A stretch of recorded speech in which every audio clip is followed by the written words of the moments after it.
All right, going through my mac and cheese recipe. Here are the ingredients. Melt your butter, mix your dries together, add half of those into the butter.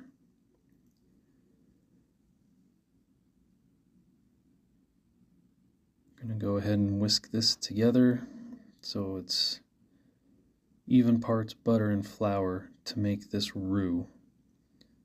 So this was 3 tablespoons of butter, 3 tablespoons of flour.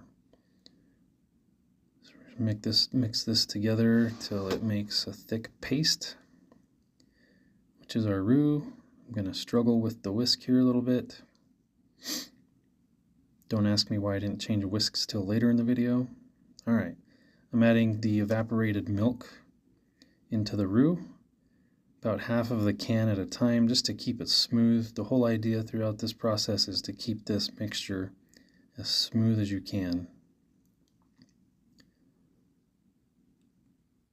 So that starts to thicken up, then I'm going to add the rest of it and smooth it out and fight with my whisk. So now I'm going to start adding the 2 cups of heavy whipping cream. So this is where our roux starts to develop into a bechamel sauce. So again, just try to keep this mixture as smooth as you can. And I'm essentially just whisking this until I get bubbles. Kind of a mistake I made on one of my previous cooks was I used sweetened milk instead of evaporated milk, and people actually liked it. So I added this to my recipe just to add some sweetness. Half a can. A full can was a little overpowering.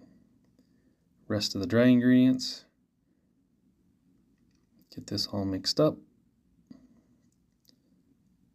So this starts to get pretty thick, and I found when you start adding the cheese that you grated, it gets really thick. So I've added 2 cups of water to the recipe. I don't add it all at once. As I kind of gauge how loose I want the bechamel, then I'll start adding the cheese, because I don't want this to be too runny either. So at this point, ready to add the cheese. I'm going to add half of all of the cheese that I grated up. And then let that melt, stir constantly, scrape the bottom of the pan. You don't want anything to burn onto the bottom of the pan, so it's kind of an active process as you're going through this.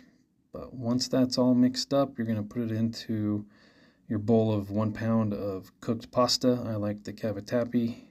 They're like spirals. It soaks up all the cheese, and I like it. It's good. And then I reserved a little cheese there to put on top of my macaroni and cheese after I've mixed all of this together.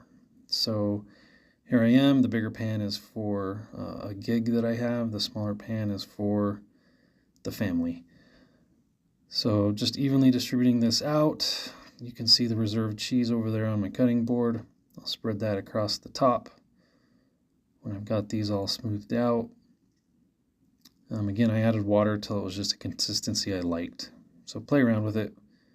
2 cups is probably the most I added. I'll throw these in a 350-degree oven for 20 to 30 minutes, just until the top starts to brown up a little bit. That's it. It's ready to go. This is an awesome recipe. I've gotten a lot of really good feedback on it. Enjoy.